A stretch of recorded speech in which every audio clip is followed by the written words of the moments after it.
터리아담을 찾아주셔서 감사합니다. 항상 건강하시고 좋은 일만 가득하시길 기원할게요. 지금 구독하시고 바로 오늘 야담 들어보시죠. 이야기는 매서운 북풍이 살을 애는 듯한 섣달, 어느 날에 시작됩니다. 때는 바야흐로 겨울의 정점, 세상이 온통 흰 눈으로 뒤덮일 채비를 하고 있었지요. 전직 판서이자 막대한 부를 쌓은 거부, 박진원 대감에게서 기별이 날아든 것은 바로 그 무렵이었습니다. 그는 자신이 아끼는 외딴 산장, 설중매로 7명의 손님을 초대했습니다. 눈 속에 핀 매화라는 뜻을 가진 그 산장은 이름처럼 겨울이면 더욱 고고한 자태를 뽐내는 곳이었으나 한양에서 꼬박 하루는 좋게 가야 하는 깊은 산골에 자리하고 있었습니다. 초대를 받은 이들의 면면은 잠옷 기이했습니다. 박대감의 첫째 아들인 박경준, 나이 40에 허우대는 멀쩡했으나 늘 노름빚에 쪼들리는 한량이었습니다. 대감의 젊은 후처인 28배 윤씨 부인, 비단 옷에 쌓여 있었지만 그늘진 얼굴에는 수심이 가득했지요. 그리고 수십 년간 대감댁의 굳은 일을 도맡아 온 집사 유행수, 대감의 신임을 받는 젊은 의원 서은우, 대감의 총애를 받던 장안의 이름난 기생 매향까지 모두 박대감과 깊숙이 얽힌 인물들이었습니다. 그리고 나머지 2명의 손님은 더욱 기이했지요.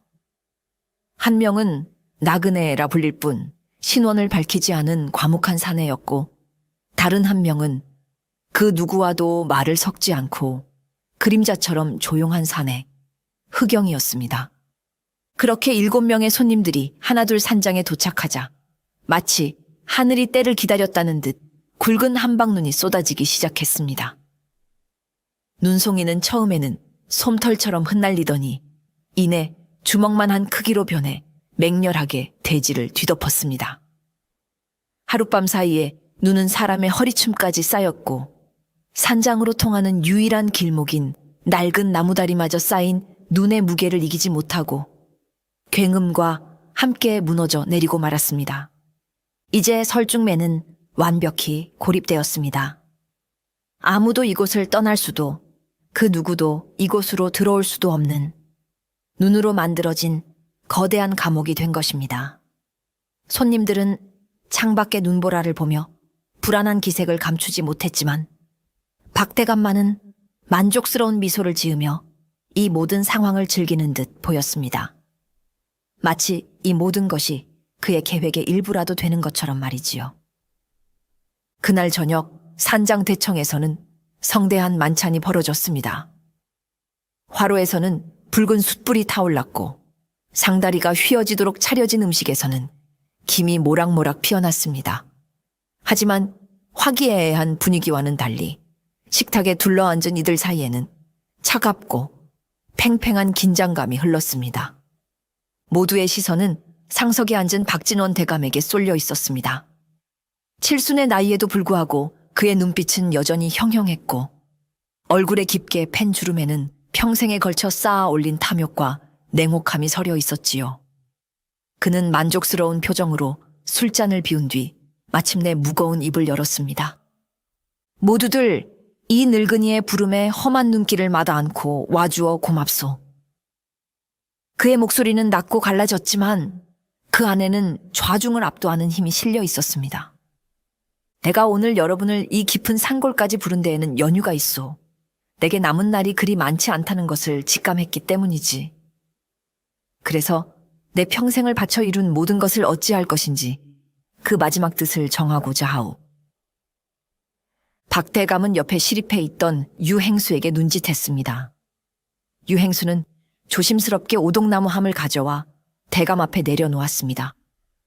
박대감은 함을 열어 그 안에서 붉은 비다한 보자기에 쌓인 두루마리 하나를 꺼내 들었습니다. 두루마리는 고급스러운 한지로 만들어졌으며 그의 이름이 새겨진 붉은 도장이 선명하게 찍혀 있고 그 위는 밀랍으로 단단히 봉인되어 있었습니다. 이것이 나의 새로운 유언장이오. 박대감은 유언장을 높이 쳐들며 좌중을 둘러보았습니다. 이 안에는 내 모든 재산의 향방이 기록되어 있어. 여러분 중 누군가는 웃게 될 것이고 누군가는 피눈물을 흘리게 되겠지. 이 유언장의 내용은 내일 아침 해가 뜰 때 공개하겠소. 그의 말에 식탁의 분위기는 순식간에 얼어붙었습니다. 첫째 아들 박경주는 애써 태연한 척했지만 술잔을 쥔 그의 손이 미세하게 떨리는 것을 흑영은 놓치지 않았습니다. 후처윤 씨 부인은 창백한 얼굴로 입술을 깨물었고 기생매향의 눈에는 노골적인 기대와 욕망이 번뜩였습니다. 의원 서은우는 무표정한 얼굴로 대감을 응시했고 집사 유행수는 그저 고개를 숙이고 있었지요. 신원 미상의 나그네와 흑영만이 별다른 표정 변화 없이 그 광경을 지켜보고 있었습니다. 각자의 이해관계가 복잡하게 얽힌 공간 속에서 봉인된 유언장은 마치 거대한 폭풍의 눈처럼 모든 긴장감의 중심이 되어 있었습니다. 그날 밤 설중매의 그 누구도 편히 잠들지 못했습니다. 서로를 향한 의심과 경계, 그리고 미래에 대한 불안과 기대가 눈보라처럼 휘몰아치는 밤이었습니다. 밤새 휘몰아치던 눈보라가 잦아들고 창호지 너머로 희미한 새벽빛이 새우며들 무렵이었습니다. 설중매의 아침은 끔찍한 비명소리와 함께 시작되었습니다. 비명의 진원지는 박대감의 침소이자 서재로 쓰이던 별채였습니다. 대감마님께서 집사유 행수의 처절한 외침에 잠에서 깬 사람들이 모두 별채로 몰려들었습니다. 하지만 서재의 문은 안에서 단단히 빗장이 걸려 있어 열리지 않았습니다.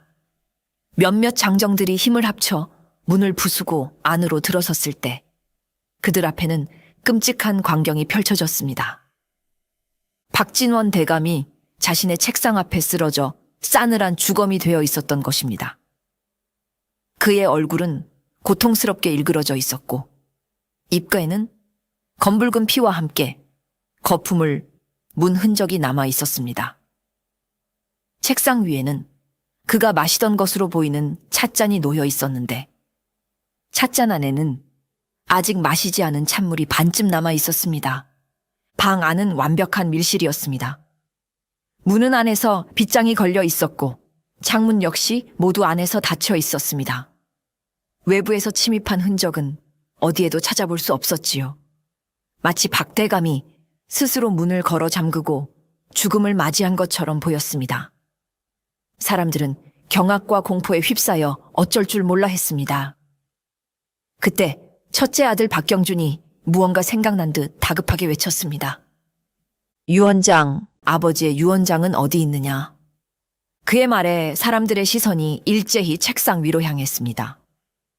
하지만 어젯밤 박대감이 모두에게 보여주었던 밀랍으로 봉인된 붉은 유언장은 그 어디에도 보이지 않았습니다.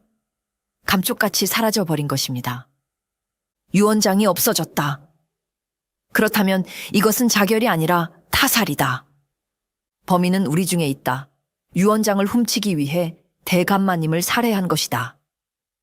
사람들은 서로를 의심의 눈초리로 바라보며 수군거리기 시작했습니다. 폭설로 고립된 산장, 안에서 잠긴 밀실, 독이 든 찻잔, 그리고 사라진 유언장. 완벽한 살인사건의 무대가 마련된 것입니다. 설중매에 모인 7명의 손님들은 이제 모두가 용의자이자 동시에 다음 희생자가 될지도 모르는 공포에 휩싸이게 되었습니다. 모두가 공포와 혼란에 빠져 허둥대고 있을 때 단 한 사람만이 침착함을 잃지 않고 있었습니다. 바로 어젯밤부터 그림자처럼 조용히 존재감을 감추고 있던 의문의 손님 흑영이었습니다. 그는 앞으로 나서서 모두 물러서시오 라고 외쳤습니다. 그의 목소리는 나지막했지만 그 안에는 사람들을 압도하는 기묘한 힘이 담겨 있었습니다. 사람들은 저도 모르게 그의 말에 따라 뒷걸음질 쳤습니다. 흑영은 놀라울 정도로 침착하게 현장으로 들어섰습니다. 그는 섣불리 시신에 손을 대거나 방 안의 물건을 만지지 않았습니다. 대신 매처럼 날카로운 눈으로 방 안 구석구석을 샅샅이 훑어보기 시작했습니다. 그의 시선은 시신의 상태, 찻잔에 남은 찬물의 색깔, 책상의 위치, 심지어 방바닥에 떨어진 미세한 먼지 하나까지도 놓치지 않았습니다.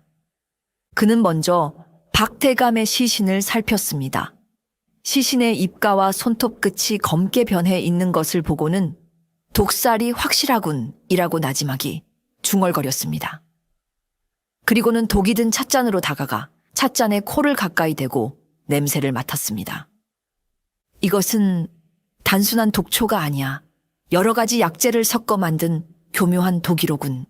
그는 잠시 생각에 잠기더니 마침내 혼란에 빠진 사람들을 향해 돌아섰습니다. 그의 눈빛은 차갑고 이성적이었으며 모든 것을 꿰뚫어 보는 듯한 깊이를 지니고 있었습니다. 모두들 잘 들으시오. 이 사건은 외부인의 소행이 아닙니다. 이 산장에 폭설이 내리기 시작한 이후 아무도 들어오거나 나가지 못했습니다. 즉, 범인은 바로 어젯밤 이 산장에 머물렀던 우리 7명, 흑영의 말에 사람들의 얼굴이 하얗게 질렸습니다. 서로를 향한 불신과 의심이 안개처럼 피어올랐습니다. 흑영은 말을 이었습니다. 또한 범인의 목적은 단순히 대감마님을 살해하는 것만이 아니었을 것이요. 사라진 유언장, 그것이 이 사건의 핵심입니다. 범인은 유언장을 손에 넣기 위해 대감마님을 살해했거나 혹은 유언장의 내용 때문에 대감마님을 살해했을 것입니다. 그리고 그 유언장은 아직 이 산장 어딘가에 숨겨져 있겠지요. 그의 논리정연한 추리의 사람들은 아무 말도 하지 못했습니다. 과묵하고 존재감 없던 손님이 순식간에 사건의 중심에 서서 진실을 파헤치는 탐정으로 변모하는 순간이었습니다. 이제 설중매의 운명은 이 미스터리한 산에 흑영의 손에 달리게 된 것입니다. 사건의 주도권을 쥔 흑영은 즉시 남은 6명의 용의자들을 대청에 모아놓고 간밤의 행적에 대해 묻기 시작했습니다. 그의 신문은 날카롭고 집요했으며 각자의 행적들을 교차 검증하며 그 속의 허점을 파고들었습니다. 첫째 아들 박경주는 아버님께서 유언장 이야기를 하신 후 심란하여 밤늦도록 제 방에서 홀로 술을 마셨습니다. 아무도 만나지 않았습니다. 라고 주장했습니다. 하지만 그의 눈은 불안하게 흔들렸고 손에서는 미세하게 노름판에서 쓰이는 기름 냄새가 나는 듯 했습니다. 후처윤 씨 부인은 대감마님께서 주무시는 것을 확인하고 몸이 좋지 않아 일찍 제 방으로 돌아와 잠자리에 들었습니다. 새벽에 비명소리를 듣고 깨어날 때까지 방에서 한 발짝도 나가지 않았습니다. 라고 말했습니다. 그녀의 목소리는 떨렸지만 표정은 굳어 있어 속내를 읽기 어려웠습니다.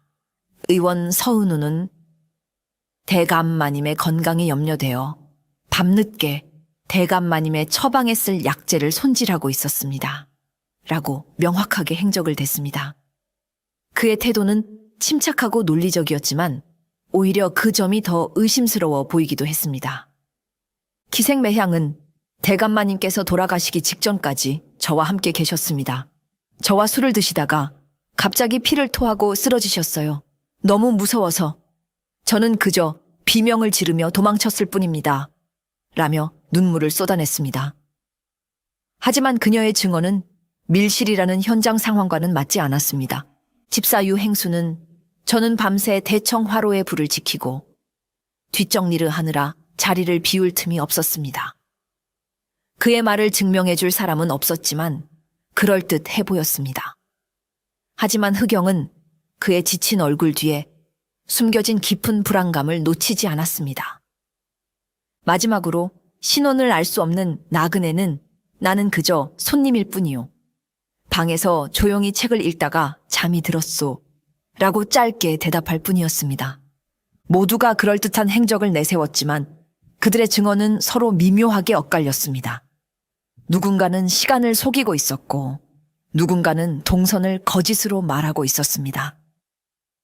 흑영은 이 얽히고 설킨 거짓의 그물 속에서 진실의 실마리를 찾아내기 위해 더욱 날카롭게 눈을 빛냈습니다. 범인은 분명 이들 중에 있었고 교묘한 거짓말로 자신의 정체를 숨기고 있었습니다. 흑영은 다시 박대감이 죽은 서재로 돌아왔습니다. 그는 다른 무엇보다도 범행의 직접적인 도구가 된 독이 든 찻잔에 집중했습니다. 의원 서은우는 찻잔에 남은 독이 단순한 독초가 아니라 여러 가지를 정교하게 배합한 것이며 특히 그 중에는 일반인이 구하기 어려운 희귀한 약재가 포함되어 있다고 말했습니다. 이는 독에 대한 깊은 지식을 가진 자의 소행임을 암시했지요. 그런데 흑영은 그 독초 냄새 외에 아주 희미하게 다른 향기를 맡을 수 있었습니다. 그것은 맑고 서늘한 바로 매화 향이었습니다. 처음에는 방 안에 피워놓은 향 때문인가 싶었지만 향로는 이미 차갑게 식어 있었습니다. 그는 찻잔을 들어 빛에 비추어 보았습니다. 찻잔 바닥에 아주 미세하게 검은 가루 같은 것이 남아있는 것을 발견했습니다. 흑영은 그것을 손가락 끝으로 살짝 찍어 냄새를 맡아보았습니다. 역시 매화 향이었습니다. 이것은 단순한 향이 아니었습니다. 최고급 소나무 그을음과 사향, 그리고 말린 매화 꼬집을 함께 빻아 만든다는 매화 먹의 향기였습니다. 매화 먹은 값이 비싸고 만들기가 까다로워 서예를 즐기는 부유한 양반가나 이름난 기생들만이 사용하는 귀한 물건이었습니다. 범인은 독을 찻잔에 타면서 자신도 모르게 소매나 손끝에 묻어있던 매화 먹 가루를 떨어뜨린 것이로군. 흑영은 추리했습니다. 흑영은 즉시 용의자들 중 서예에 능하고 매화먹을 사용하는 사람을 찾아 나섰습니다. 그리고 예상대로 2명의 유력한 용의자가 떠올랐습니다. 바로 젊은 후처인 윤씨 부인과 기생 매향이었습니다. 윤씨 부인은 시집 올 때 친정에서 귀한 매화먹을 예물로 가져왔다고 했고 매향 역시 박대감에게서 선물 받은 매화먹을 애지중지 사용하고 있다는 사실이 밝혀졌습니다. 이 사실이 알려지자 두 여인은 서로를 범인으로 지목하며 격렬하게 다투기 시작했습니다. 내년이 감히 대감마님을 필시 유언장에 내 이름 한자 없다는 것을 알고 앙심을 품은 것이렸다. 윤씨 부인이 매향을 쏘아붙였습니다. 웃기는 소리. 오히려 대감마님께서 모든 재산을 저에게 주신다고 하니 마님께서 저를 질투하여 대감마님을 해하고 저에게 누명을 씌우려는 것이겠지요. 매향도 지지 않고 맞받아쳤습니다. 두 여인의 싸움은 사건을 더욱 혼란스럽게 만들었습니다. 매화먹이라는 단서는 범인을 지목하는 듯 했지만 오히려 2명의 용의자를 동시에 가리키며 흑영의 수사에 혼선을 주고 있었습니다. 어쩌면 이것은 진범이 일부러 꾸민 교묘한 함정일지도 몰랐습니다. 흑영은 두 여인의 싸움에 휘말리지 않고 다음 용의자인 첫째 아들 박경준에게로 시선을 돌렸습니다. 박경준은 겉으로는 아버지의 죽음을 슬퍼하는 효자인 척했지만 그의 눈빛에는 슬픔보다 초조함과 탐욕이 더 짙게 서려 있었습니다. 흑영은 박경준의 행적이 석연치 않다고 생각했습니다. 밤새 홀로 방에서 술을 마셨다는 그의 주장은 증명할 방법이 없었기 때문입니다. 흑영은 다른 사람들이 모두 잠든 틈을 타 박경준의 방을 몰래 조사하기 시작했습니다. 방 안은 겉보기에는 단정했지만 흑영의 예리한 눈은 몇 가지 단서를 발견했습니다. 버려진 휴지 조각에서 희미하게 노름판에서 쓰이는 기름 냄새가 났고 옷장 깊숙한 곳에서는 한양의 큰 투전방에서 보낸 듯한 독촉 서신이 발견되었습니다. 서신에는 박경준이 집과 땅을 저당 잡히고 막대한 노름빚을 졌으며 기한 내에 갚지 못하면 목숨을 부지하기 어려울 것이라는 섬뜩한 내용이 적혀 있었습니다. 빚 때문에 벼랑 끝에 몰려 있었군. 유산이 절실했을 터. 흑영은 박경준의 살해 동기가 충분함을 확인했습니다. 그때 흑영은 책상 위 벼루 밑에서 무언가 이상한 점을 발견했습니다. 벼루를 들어보니 그 밑에 작은 나무 상자가 있었는데 상자 안이 텅 비어 있었던 것입니다. 상자 안에는 붉은 인주 자국이 선명하게 남아 있었습니다. 박대감이 평소 중요한 문서에 사용하던 개인 도장을 보관하던 함이었습니다. 도장이 사라졌다. 흑영은 섬뜩함을 느꼈습니다. 만약 박경준이 아버지의 도장을 훔쳤다면 그는 그것으로 무엇을 하려 했을까요? 유언장을 위조하거나 혹은 집안의 재산을 빼돌리기 위한 문서를 위조했을 가능성이 높았습니다. 그렇다면 그는 아버지의 죽음과 직접적인 관련이 없더라도 사라진 유언장의 행방에 대한 중요한 열쇠를 쥐고 있을 수 있었습니다. 혹은 유언장을 훔치기 위해 아버지를 살해하고 도장까지 훔쳐 자신의 범행을 완벽하게 마무리하려 했을 수도 있었습니다. 박경준의 탐욕은 이제 단순한 의심을 넘어 구체적인 증거와 함께 수면 위로 떠오르고 있었습니다. 흑영은 그를 더욱 압박하여 진실을 캐내야겠다고 다짐했습니다. 흑영의 다음 의심은 젊고 명석한 의원 서은우에게로 향했습니다. 그는 이 산장에서 박대감을 독살할 수 있는 가장 유력한 인물이었습니다. 독에 대한 깊은 지식을 가지고 있었기 때문입니다. 사건 직후 서은우는 시신과 찻잔을 살피더니 망설임 없이 독의 정체를 밝혀냈습니다. 이것은 부자와 초우를 비롯한 여러 독초를 정교하게 배합한 것입니다. 밀양으로도 심장을 마비시켜 즉사에 이르게 하는 맹독이지요. 아마 일반인은 그 이름조차 들어보지 못했을 겁니다.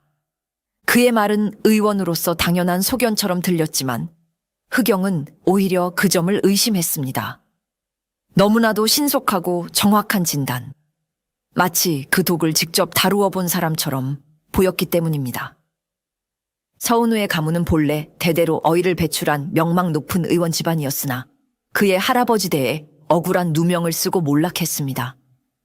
그리고 그 누명의 배후에 바로 박진원 대감이 있었다는 소문이 파다했습니다. 박 대감이 서은우 가문의 의술 비법이 담긴 의서를 탐내어 교묘한 술수로 그들을 모함하고 가문을 파멸시켰다는 것이었지요. 서은우는 가문이 몰락한 후 홀로 의술을 공부해 지금의 자리에 올랐지만 그의 가슴 속에는 박 대감을 향한 깊은 원한이 자리 잡고 있었을 것이 분명했습니다. 그는 복수를 위해 의도적으로 박 대감의 신임을 얻어 그의 곁에 머물렀을 가능성이 높았습니다. 가문의 복수라 이보다 더 강력한 살해 동기는 없지. 흑영은 혀를 찼습니다. 서은우에게는 완벽한 동기와 함께 완벽한 범행 수단이 있었습니다. 그는 박 대감의 오랜 지병을 이용하여 마치 병이 악화되어 자연사한 것처럼 위장할 수도 있었습니다. 하지만 현장은 명백한 독살의 흔적을 남기고 있었습니다. 어째서 그는 자신의 정체가 드러날 위험을 무릅쓰고 독살이라는 방법을 택했을까요? 아니면 이것 역시 진범이 그에게 누명을 씌우기 위한 함정일까요?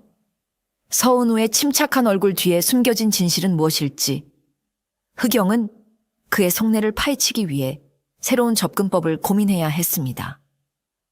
수사가 진행될수록 용의자들의 비밀이 하나씩 드러나면서 기생매향의 입지는 더욱 불안해졌습니다.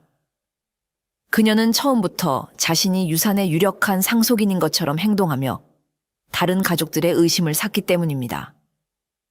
특히 첫째 아들 박경준과 후처 윤 씨 부인은 매향을 범인으로 확신하고 그녀를 거세게 몰아붙였습니다. 내년이 감히 대감마님을 필시 유산을 독차지하려 이런 끔찍한 짓을 저지른 것이렸다.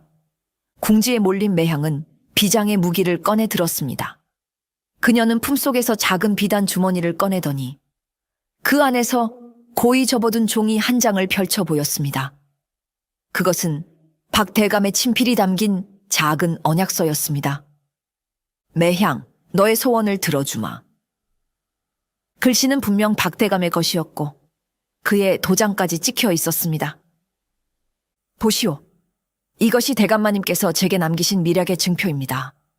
대감마님께서는 저를 양녀로 삼아 재산의 일부를 물려주시겠다고 약속하셨습니다. 제가 어찌 그런 은혜를 입은 분을 해할 수 있겠습니까? 매향의 주장은 파격적이었습니다. 만약 그녀의 말이 사실이라면 그녀는 박대감을 살해할 이유가 없었지요. 오히려 유언장이 공개되기를 누구보다 간절히 바랐을 것입니다. 하지만 흑영은 그 언약서를 보고 고개를 갸웃했습니다. 너의 소원을 들어주마라는 말은 너무나 모호하고 추상적이었습니다. 재산을 물려주겠다는 구체적인 내용이 없었지요. 이것은 매향의 주장대로 사랑의 증표일 수도 있지만 반대로 그녀를 꿰기 위한 박대감의 얄팍한 수법이었을 수도 있었습니다. 혹은 매향이 이 애매한 언약서를 이용해 자신의 입지를 유리하게 만들려 했을 수도 있고요. 이 언약서의 등장으로 유산을 둘러싼 암투는 새로운 국면을 맞이했습니다. 박경준과 윤씨 부인은 매향을 더욱 의심의 눈초리로 바라보았고 매향은 자신의 결백을 주장하며 그들과 팽팽히 맞섰습니다. 흑영은 이 악귀 다툼 속에서 언약서의 진짜 의미와 매향이 숨기고 있는 또 다른 비밀을 밝혀내야 했습니다. 그녀는 정말 순진한 피해자일까요? 아니면 이 모든 혼란을 즐기는 교활한 여우일까요? 흑영은 이제 마지막으로 남은 용의자, 수십 년간 박대감을 모셔온 충직한 집사 유행수에게 주목했습니다. 그는 사건 당일 밤 대청 화로를 지키고 뒷정리를 하느라 자리를 비운 적이 없다고 주장했습니다. 하지만 흑영은 그의 증언에서 미세한 모순점을 발견했습니다. 유행수는 간밤에 대청에서 홀로 밤을 새웠다고 했지만 흑영이 그의 신발을 유심히 살폈을 때 이상한 점이 눈에 띄었기 때문입니다. 그는 유행수의 신발을 유심히 살펴보았습니다. 유행수의 가죽신 바닥에는 다른 곳에서는 볼 수 없는 붉은빛이 감도는 미세한 흙먼지가 묻어 있었습니다. 이 흙은 무엇이오? 흑영이 날카롭게 물었습니다. 그것은 잘 모르겠습니다. 거짓말 마시오. 이 붉은 흙은 박 대감마님의 서재 앞 복대만 깔려있는 귀한 황토 흙이오. 그대는 간밤에 대감마님의 서재 근처에 갔던 것이 틀림없소. 왜 거짓을 고하는 것이오? 그곳에서 무엇을 보았소? 흑영의 추궁에 유행수의 얼굴은 사색이 되었습니다. 그는 더 이상 거짓말을 할 수 없음을 깨닫고 털썩 주저앉아 모든 것을 실토하기 시작했습니다. 그는 간밤에 박대감의 서재 근처에서 두 사람이 격렬하게 다투는 소리를 들었다고 했습니다. 한 명은 분명 박대감이었고 다른 한 명은 바로 후처인 윤씨 부인이었다는 것입니다. 유행수는 두 사람의 다툼이 두려워 감히 끼어들지 못하고 자신의 처소로 돌아와 못 들은 척 숨어 있었다고 했습니다. 그는 집안의 불화를 외부에 알리고 싶지 않았고 특히 젊은 안주인에게 해가 갈까 두려워 거짓말을 했다고 변명했습니다. 유행수의 증언은 사건을 새로운 방향으로 이끌었습니다. 일찍 잠자리에 들었다던 윤씨 부인의 행적이 깨진 것입니다. 그녀는 왜 거짓말을 했을까요? 그리고 박대감과 무엇 때문에 그토록 격렬하게 다투었던 것일까요? 유행수의 거짓말은 벗겨졌지만 그 뒤에는 더 큰 비밀이 숨겨져 있는 듯 했습니다. 유행수의 증언으로 후처윤 씨 부인이 유력한 용의자로 떠오르던 바로 그날 밤 설중매에 또다시 끔찍한 비명이 울려 퍼졌습니다. 이번에는 산장 뒤편의 장작더미 근처였습니다. 사람들이 횃불을 들고 달려가 보니 그곳에는 집사 유행수가 목에 밧줄이 감긴 채 싸늘한 주검으로 변해져 있었습니다. 그의 얼굴에는 극심한 공포와 고통의 흔적이 남아 있었고 주변에는 격렬하게 저항한 듯한 흔적들이 어지럽게 널려 있었습니다. 명백한 타살, 그것도 교살이었습니다. 유행수가 죽었다. 산장 안의 사람들은 이제 걷잡을 수 없는 공포에 휩싸였습니다. 범인은 아직 이 산장 안에 있었고 자신의 정체를 숨기기 위해 살인을 멈추지 않고 있었던 것입니다. 어제까지 함께 있던 사람이 하룻밤 사이에 시신으로 변하는 끔찍한 상황 속에서 이제 그 누구도 서로를 믿을 수 없게 되었습니다. 흑영은 유행수의 시신을 살피며 미간을 찌푸렸습니다. 범인은 유행수가 오늘 낮에 나에게 무언가를 고백했다는 사실을 알고 있었던 것이로군. 그래서 자신의 정체가 탄로날 것을 두려워하여 입을 막아버린 것이다. 유행수의 죽음은 범인이 누구인지에 대한 중요한 단서를 제공해 주었습니다. 범인은 오늘 낮 흑영과 유행수의 대화를 엿들었거나 혹은 유행수의 표정 변화를 보고 그가 무언가를 실토했음을 눈치챈 인물이어야 했습니다. 이는 용의자의 범위를 상당히 좁혀주는 것이었습니다. 이제 살아남은 용의자는 첫째 아들 박경준, 후처윤 씨 부인, 의원 서은우, 기생매향, 그리고 정체불명의 나그네. 이렇게 5명이었습니다. 이들 중 한 명이 혹은 그 이상의 공범이 이 끔찍한 연쇄살인을 저지르고 있는 것이 분명했습니다. 산장의 공기는 얼음장처럼 차갑게 얼어붙었습니다. 다음 희생자는 누가 될 것인가? 범인은 과연 누구인가? 짙은 눈구름이 달빛마저 가려버린 밤, 설중매는 이제 피비린내 나는 죽음의 무대가 되어가고 있었습니다. 연쇄살인의 공포가 산장을 뒤덮은 가운데 지금까지 조용히 상황을 관망하던 마지막 손님, 나그네가 마침내 자신의 정체를 밝혔습니다. 그는 흑영을 조용한 곳으로 따로 불러내어 품속에서 마패를 꺼내 보였습니다. 그는 바로 임금의 명을 받고 박진원 대감의 비리를 조사하던 암행어사였습니다. 나는 암행어사 이준일이라고 하오. 박 대감의 국고 횡령과 불법적인 재산 축자의 혐의를 조사하기 위해 나그네로 위장하여 이 산장에 오게 되었소. 대감을 한양으로 압송하려던 참이었는데 그가 먼저 변을 당하고 만 것이지. 암행어사의 등장에 흑영은 놀랐지만 이내 고개를 끄덕였습니다. 어쩐지 그의 몸가짐이나 말투가 평범한 나그네와는 다르다고 생각했기 때문입니다. 암행어사 이준일은 흑영의 놀라운 추리력과 냉철한 판단력에 깊은 인상을 받았다고 말했습니다. 흑영, 그대의 정체가 무엇인지는 모르겠으나 그대의 비범한 능력은 익히 보았소. 이제 나와 함께 이 끔찍한 살인사건의 진범을 가려내지 않겠소? 이 사건은 단순한 살인을 넘어 조정의 근간을 뒤흔들 수도 있는 중대한 사안이오.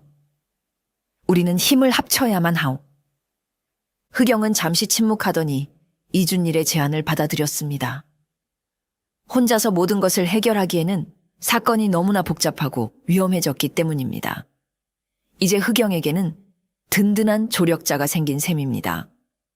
두 사람은 그동안 각자 수집한 정보들을 공유하기 시작했습니다. 흑영은 밀실의 트릭과 용의자들의 비밀에 대해 이야기했고, 이준일은 자신이 조사한 박대감의 비리와 그와 얽힌 권력 관계에 대해 털어놓았습니다. 박대감의 비리 장부가 사라졌다는 소문이 있어. 만약 그 장부가 범인의 손에 들어갔다면 범인은 그것을 이용해 엄청난 파장을 일으킬 수도 있어. 우리는 유언장뿐만 아니라 그 비리 장부의 행방도 찾아야만 하오. 이준일이 말했습니다. 이제 흑영과 암행어사, 2명의 추적자가 힘을 합쳐 사건의 진실을 향해 다가서기 시작했습니다. 그들의 공조는 교활한 범인의 허를 찌르고 숨겨진 비밀을 밝혀내는 결정적인 계기가 될 것이었습니다. 든든한 조력자를 얻은 흑영은 다시 박대감이 죽은 서재로 향했습니다. 그는 범인이 어떻게 안에서 빗장이 걸린 밀실을 만들었는지 그 트릭을 밝혀내는 데 집중했습니다. 범인은 분명 방 안에서 대감마님을 독살한 후 밖으로 나와 문을 잠갔을 것이요. 하지만 어떻게 안에서 빗장을 걸리게 했단 말인가? 암행어사 이준일이 고개를 갸웃하며 말했습니다. 흑영은 방 안의 모든 가구와 벽을 샅샅이 다시 조사하기 시작했습니다. 그는 벽을 두드려 소리를 들어보기도 하고 촛불을 이용해 공기의 흐름을 살피기도 했습니다. 한참 동안 방을 살피던 그의 시선이 서재 한쪽 벽면을 가득 채운 거대한 책장에 멈추었습니다. 이상하군. 이 책장은 다른 가구들과 달리 벽에 완전히 밀착되어 있지 않고 아주 미세한 틈이 있어. 흑영은 책장을 힘껏 밀어보았습니다. 그러자 놀랍게도 책장이 옆으로 부드럽게 밀리면서 그 뒤에 숨겨져 있던 작은 비밀 통로가 모습을 드러냈습니다. 그 통로는 서재 옆에 낡은 창고와 연결되어 있었습니다. 이럴 수가, 비밀 통로가 있었구나. 이준일은 경악했습니다. 범인은 이 비밀 통로를 이용한 것이요. 흑영은 차분하게 설명했습니다. 먼저 밖에서 문을 잠그고 이 통로를 통해 서재로 들어왔을 것이요. 그리고는 대감마님을 독살한 후 다시 이 통로를 통해 빠져나갔겠지. 마지막으로 창고 쪽에서 아주 가늘고 긴 실을 이용하여 서재 문 안쪽에 빗장을 걸리게 하는 장치를 해두었을 것이요. 흑영은 자신의 추리를 증명하기 위해 방 안에서 발견된 아주 가느다란 명주실 조각을 이준일에게 보여주었습니다.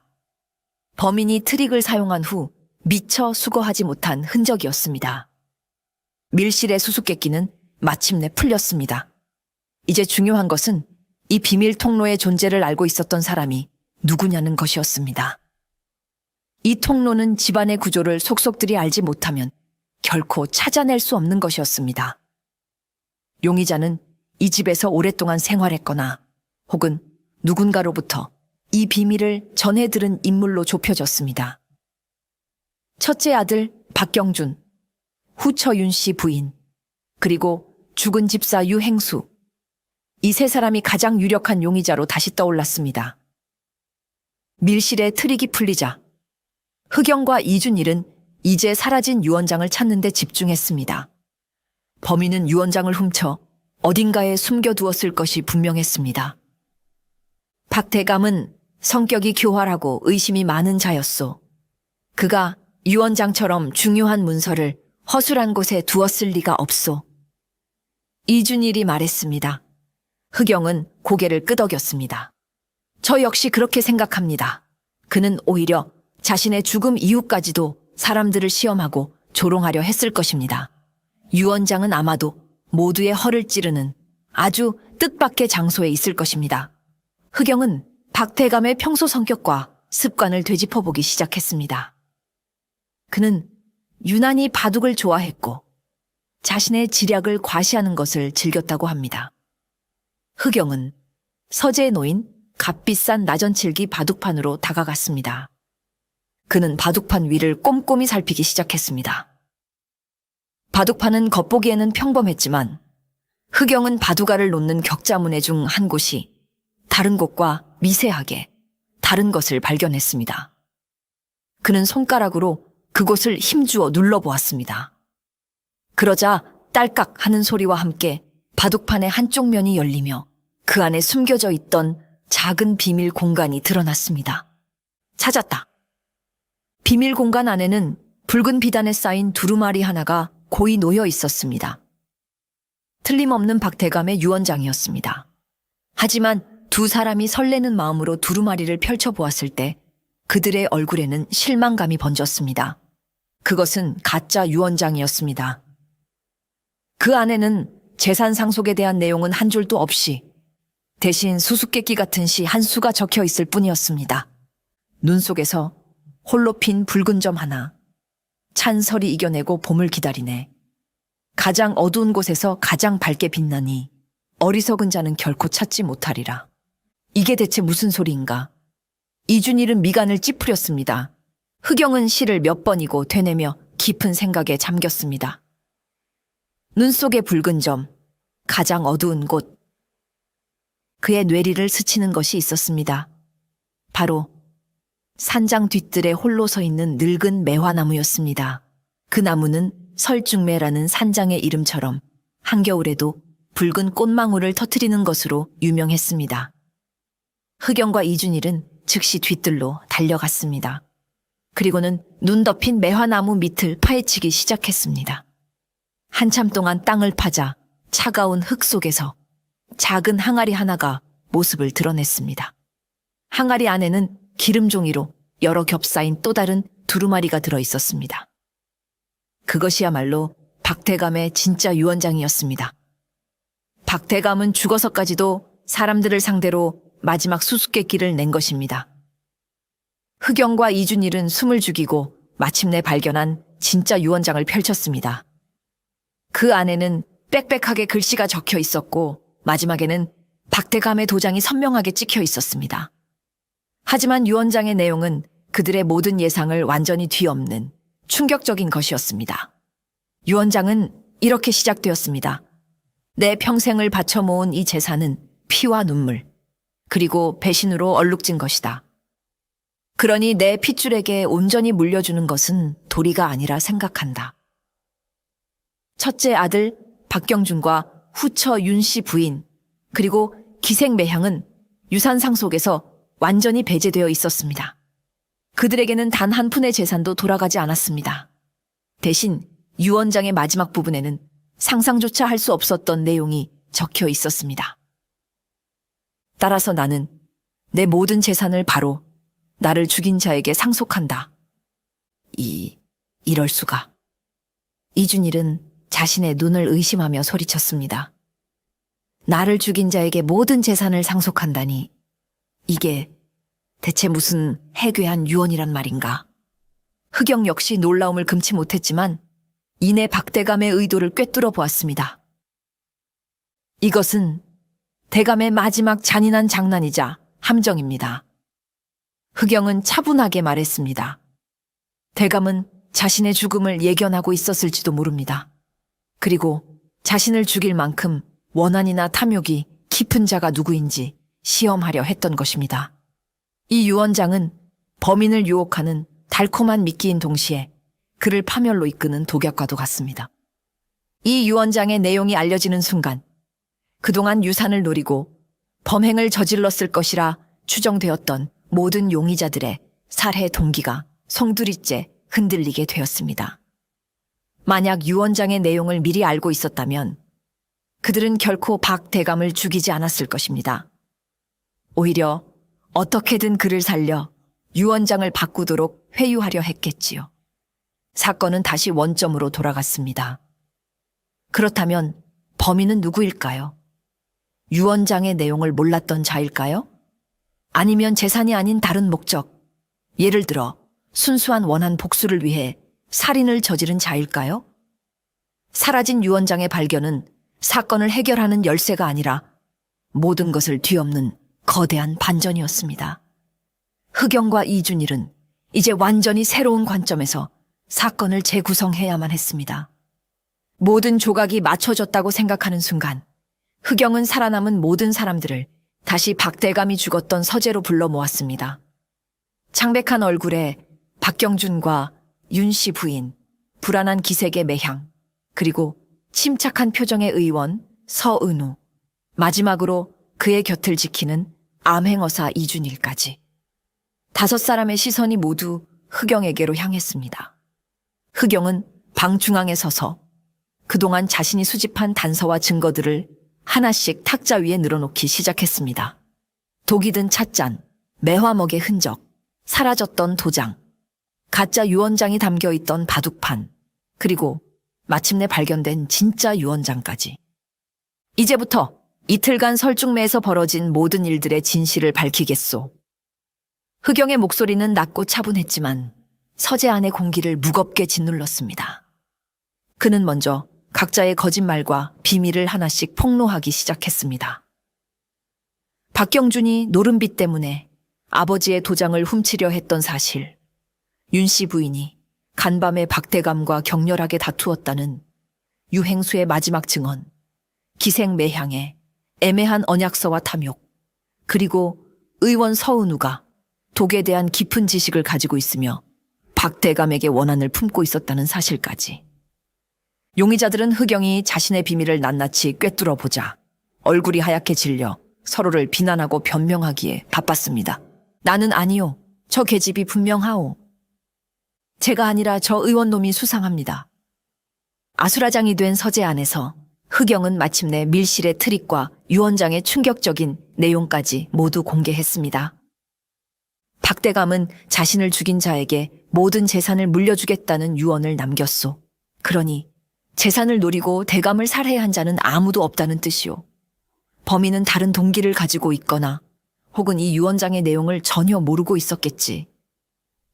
긴장감이 최고조에 달한 순간 흑영은 천천히 한 사람을 향해 돌아섰습니다. 그의 눈빛은 그 어느 때보다도 날카롭고 확신에 차 있었습니다.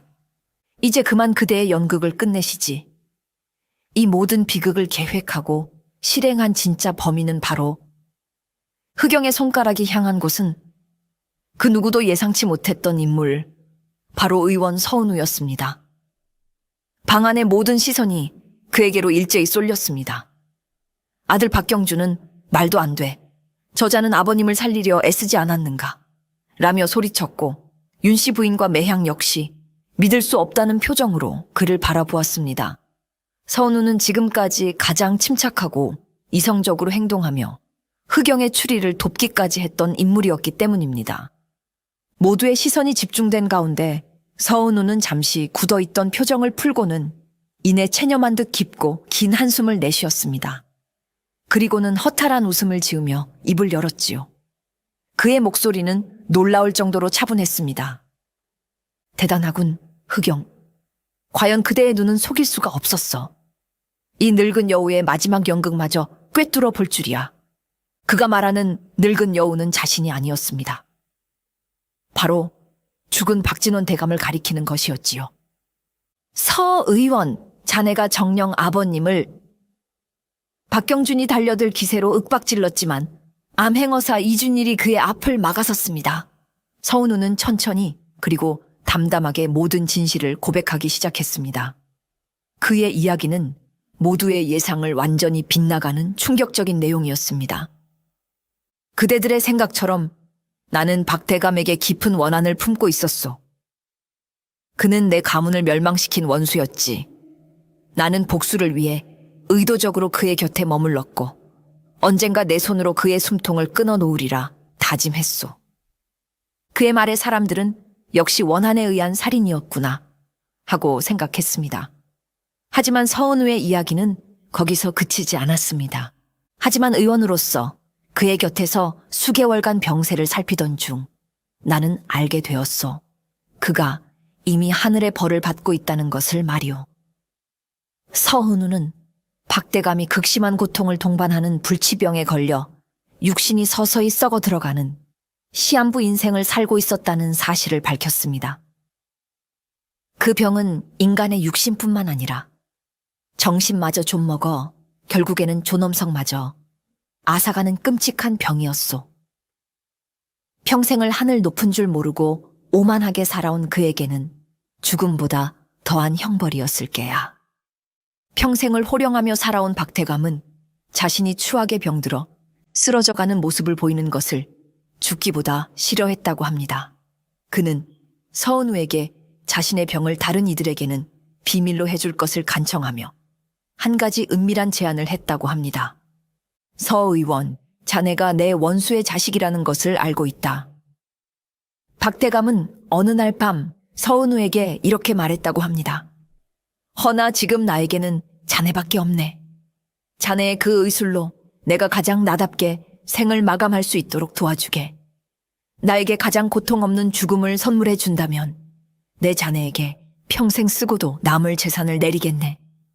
서은우는 처음에는 거절했다고 합니다.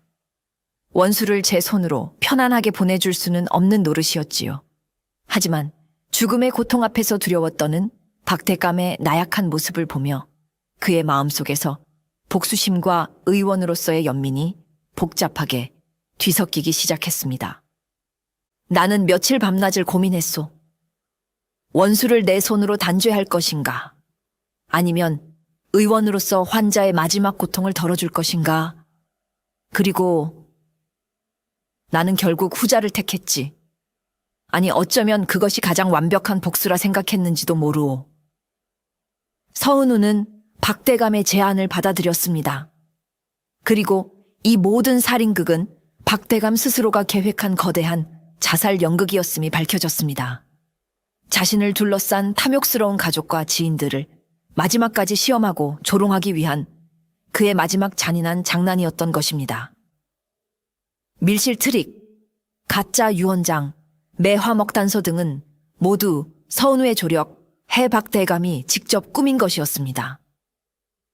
그는 자신의 죽음마저도 한편의 잘 짜인 연극처럼 만들고 싶어 했던 것입니다. 서은우는 의원으로서 그리고 한 인간으로서 환자의 마지막 존엄을 지켜주고자 그의 끔찍한 계획에 동참했던 것입니다. 서은우의 충격적인 고백에 서재아는 깊은 침묵에 휩싸였습니다. 박대감의 죽음이 자살극이었다는 사실도 놀라웠지만 그의 마지막까지도 사람을 조롱하고 시험하려 했던 그 지독한 성정에 모두가 혀를 내둘렀습니다. 하지만 흑영의 표정은 여전히 풀리지 않았습니다. 그는 서은우를 향해 다시 한번 날카로운 질문을 던졌습니다. 그대의 말은 잘 알겠소. 대감의 죽음이 그대의 조력에 의한 자살이었다는 것은 이제 알겠단 말이오. 허나 그대의 그 완벽해 보였던 연극에는 한 가지 큰 흠이 있소. 당신이 미처 계산하지 못한 치명적인 변수가 있었기 때문이지. 서은우의 눈썹이 미세하게 꿈틀거렸습니다. 변수라니? 무슨 말을 하는 것인가? 바로 집사 유행수의 죽음이요. 흑영의 목소리가 서재 안을 서늘하게 울렸습니다. 박대감의 죽음이 계획된 것이었다면 유행수는 어째서 죽어야만 했소. 그의 죽음 역시 대감의 연극의 일부였단 말이오. 고통 없는 죽음을 원했다던 대감이 수십 년간 자신을 모신 충직한 종의 목숨까지 제물로 삼으라 명했단 말이오. 흑영의 추궁에 서은우의 침착했던 얼굴이 처음으로 무너지기 시작했습니다. 그의 입술이 파르르 떨렸고 식은땀이 이마에 맺혔습니다. 그는 잠시 고개를 숙이고 깊은 침묵에 빠졌다가 마침내 모든 것을 포기한 듯 힘없이 입을 열었습니다. 아니, 그것은 내 계획에 없던 일이오. 나의 실수였소. 서은우의 고백에 따르면 모든 것이 계획대로 진행되던 그날 밤 예상치 못한 일이 벌어졌습니다. 집사 유행수가 우연히 서재 근처를 지나다가 박대감과 서은우가 나누는 대화를 엿듣게 된 것입니다. 처음에는 대감의 병세에 대한 이야기인 줄 알았으나 대화가 길어지면서 두 사람의 계획을 모두 알게 되었다고 합니다. 유행수는 충격과 공포에 휩싸였지만 동시에 그의 마음속에서는 탐욕이 고개를 들었습니다. 그는 이 엄청난 비밀을 이용해 박대감의 숨겨진 재산을 가로챌 수 있을 것이라 생각했습니다. 그는 다음 날 아침 흑영에게 윤 씨 부인에 대한 거짓 증언을 하여 수사에 혼선을 주면서 한편으로는 서은우에게 은밀히 접근했습니다. 나는 모든 것을 알고 있소. 유행수는 서은우에게 이렇게 속삭였다고 합니다. 만약 내 입을 막고 싶다면 대감마님의 진짜 유언장을 찾아내어 내게 넘기시오. 그렇지 않으면 이 모든 사실을 관에 고발하겠소. 서은우는 유행수의 협박에 극심한 불안감에 휩싸였습니다. 박대감의 마지막 존엄을 지켜주려 했던 자신의 계획이 한낱 충직한 늙은 집사의 탐욕 때문에 물거품이 될 위기에 처한 것입니다. 그는 유행수를 설득하려 했지만 이미 욕심에 눈이 먼 유행수는 막무가내였습니다. 나는 대감과의 약속을 지켜야만 했소. 그의 마지막이 추악한 욕망들로 얼룩지는 것을 볼 수 없었소. 결국 그날 밤 서은우는 유행수를 따로 불러내어 그를 교살하고 말았습니다. 계획이 탈로 날 것을 두려워한 나머지 돌이킬 수 없는 살인을 저지르고 만 것입니다. 박대감의 죽음은 비록 조력에 의한 자살이었을지 몰라도 유행수의 죽음은 명백한 살인이었습니다. 환자의 존엄을 지키려 했던 의원의 뒤틀린 신념은 결국 또 다른 무고한 피를 부르고 만 것이지요. 그의 완벽했던 연극은 실패로 돌아갔고 그는 이제 살인자라는 멍에를 짊어지게 되었습니다. 모든 진실이 밝혀지자 서재하는 무거운 침묵만이 감돌았습니다. 서은우는 고개를 떨군 채 아무 말도 하지 않았습니다. 그의 얼굴에는 더 이상 침착함이나 오만함은 찾아볼 수 없었고 오직 깊은 회한과 피로감만이 남아있었습니다. 암행어사 이준일이 앞으로 나서며 차가운 목소리로 말했습니다. 서은우, 그대의 죄는 이제 만천에 드러났소. 박대감의 자살을 방조한 죄, 그리고 집사 유행수를 살해한 죄. 그 어떤 변명도 통하지 않을 것이오. 순순히 포박을 받으시오. 그대의 죄는 한 성부로 압송되어 법에 따라 엄중히 다스려질 것이오. 서은우에게 다가가 오라를 채우려던 바로 그 순간이었습니다.